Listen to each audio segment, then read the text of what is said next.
tombol merah di bawah ini. Halo sahabat pekerja, kembali lagi bersama Sapoholic Channel.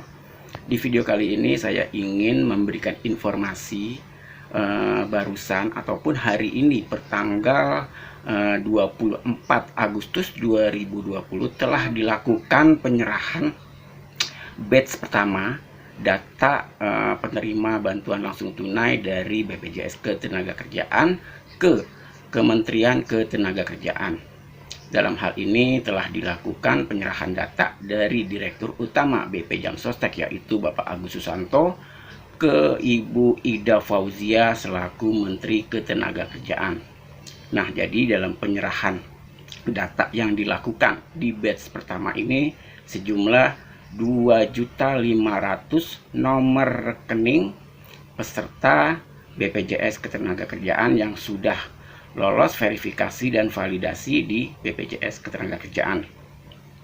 Nah, jadi masih ada batch berikutnya, dan dari penyerahan ini telah dinyatakan oleh Ibu Ida Fauzia bahwa dalam proses selanjutnya akan dilakukan checklist dari 2.500.000 nomor rekening pada batch pertama ini akan dilakukan checklist dan akan memakan waktu kurang lebih 4 hari. Itu artinya pada tanggal 25 Agustus belum bisa dicairkan. Oke, sahabat pekerja, bagaimana penyerahan data tersebut? Berikut adalah cuplikannya. Baik, terima kasih Bu Menteri. Selamat sore rekan-rekan. Assalamualaikum warahmatullahi wabarakatuh. Pada sore hari ini kami akan menyerahkan data calon penerima bantuan subsidi upah dari BPJS Ketenagakerjaan kepada Kementerian Ketenagakerjaan melalui Ibu Menteri Tenaga Kerja. Jadi data yang sekarang sudah terkumpul dari target semula 15,7 juta, kita mengumpulkan rekening dan terkumpul 13,7 juta. Masih ada 2 juta rekening lagi yang belum terkumpul. Dari 13,7 juta kita lakukan validasi secara berlapis. Rekening yang tervalidasi ini kita akan serahkan secara bertahap, yaitu sebanyak 2,5 juta per batch. Ini kita lakukan agar memudahkan melakukan rekonsiliasi, monitoring, dan juga untuk prinsip kehati-hatian. Jadi pada sore hari ini kita akan menyerahkan data-data tersebut dan menandatangani surat penyerahan dokumen tersebut yang akan ditandatangani oleh Ibu Menteri Tenaga Kerja dan saya Direktur Utama BPJS Ketenagakerjaan. Terima kasih. Monggo Pak, silakan ditandatangani Pak.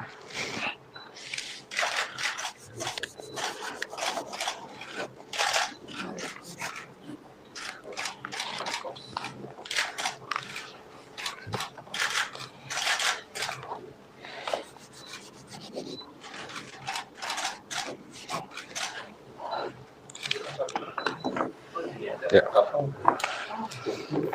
Ini mop-up-nya, jadi kami serahkan ini secara batch.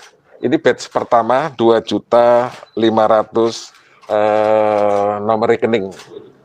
Ya, 2.500.000 data yang kita serahkan. Ya. Terima kasih Pak. Terima kasih.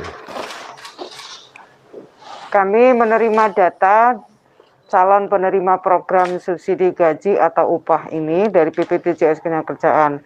Tadi Pak Dirut menyampaikan rekening yang sudah masuk 13,7 juta. Masih ada 2 juta lagi yang masih dalam proses. Karena datanya itu membutuhkan validasi data dari BPJS Ketenagakerjaan, maka kami tadi menerima untuk batch pertama 2,5 juta. Gitu. Nah, dari 2,5 juta ini kami akan melakukan checklist untuk mengecek kesesuaian data yang ada. Setelah itu baru nanti setelah selesai checklistnya, baru akan kami serahkan kepada KPPN untuk bisa mencairkan uangnya yang nanti akan disalurkan ke bank penyalur, dalam hal ini adalah bank-bank pemerintah. Dari bank pemerintah, dari bank penyalur tersebut nanti akan ditransfer, dipindah bukukan ke penerima program subsidi upah atau setelah kami batch 2,5 ini diserahkan ke kami membutuhkan waktu untuk mencek kesesuaian data yang disampaikan oleh Pak Agus. Rencananya kan 25 besok itu. Kami butuh waktu. 2,5 juta itu bukan angka yang sedikit. Kami memang mentargetkan bisa dilakukan transfer itu dimulai dari akhir bulan Agustus ini. Berarti enggak mungkin ya? Kalau di Juknisnya itu waktu paling lambat itu 4 hari untuk melakukan checklist itu. Jadi 2,5 juta kami butuh, mohon maaf, butuh kehati-hatian untuk menyesuaikan data yang ada. Oke?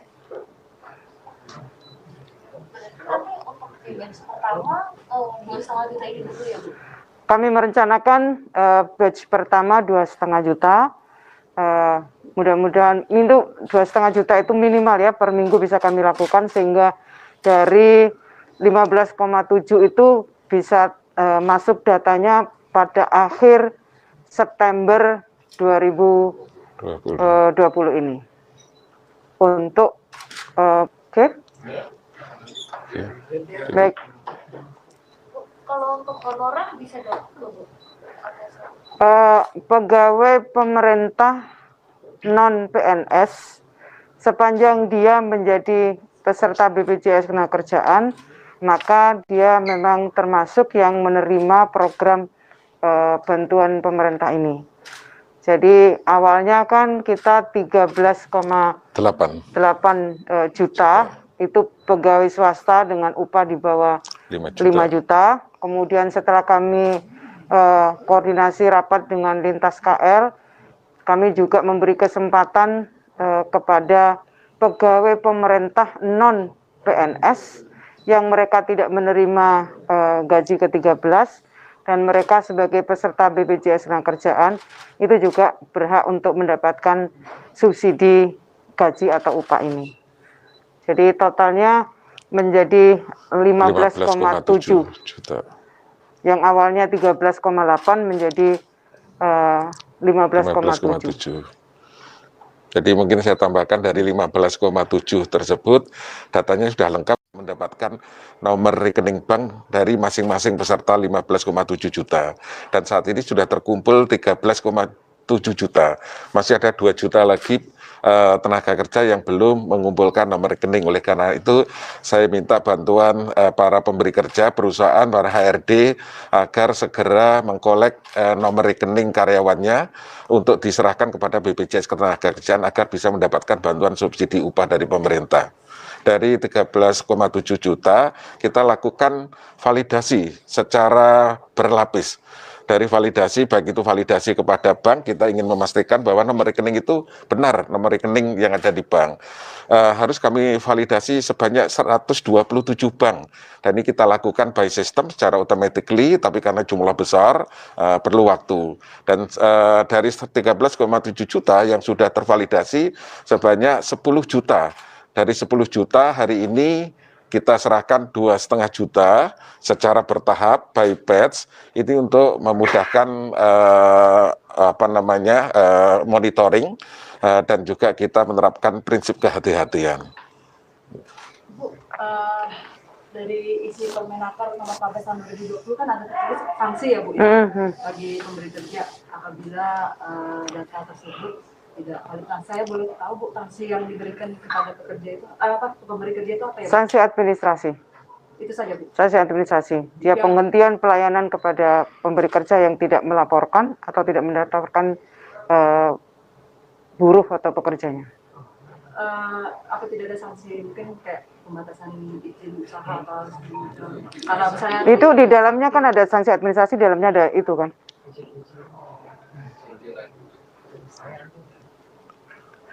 Ya, jadi mungkin bisa saya tambahkan sesuai dengan peraturan pemerintah nomor 86 perusahaan yang tidak memberikan data benar kepada BPJS Ketenagakerjaan, tidak mendaftarkan dan sebagainya, akan mendapatkan dikenakan sanksi, yaitu sanksi administratif.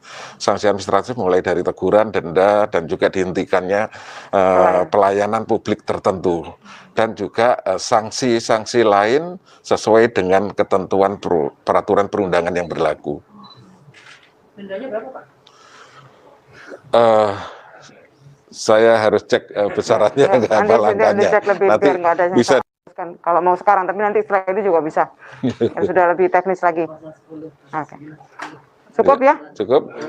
Nanti terkait data yang tidak benar itu apakah nanti pengecekan dari BPJS atau nanti dari para calon penerima ini?